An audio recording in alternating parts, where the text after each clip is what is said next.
Imagine losing important documents, photos, or work files because your computer suddenly stops working. That's exactly why regular backups are so important. In this tutorial, I'll show you how to back up your computer to Google Drive in 2026, so your files stay safe and accessible, even if something happens to your device.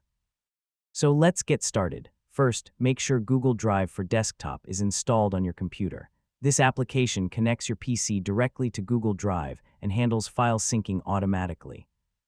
If you don't already have it installed, download and set it up using your Google account. Once the application is installed, sign in using the Google account where you want your backup stored.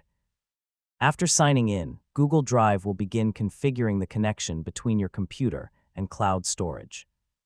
Next, open Google Drive for Desktop settings and locate the section for folders from your computer.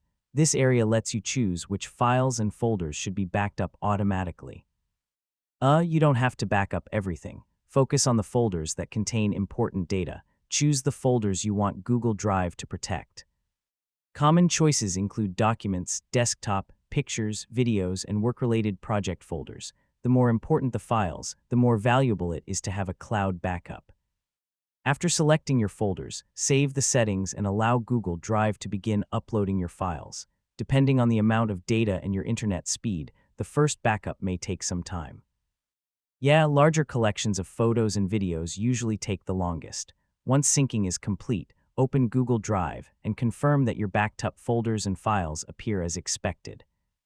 It's a good idea to check a few files to make sure everything uploaded successfully, and that's how to back up your computer to Google Drive.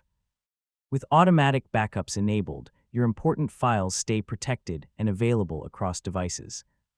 Spending a few minutes setting this up today can save a lot of stress later. Thanks for watching, and I'll see you in the next tutorial.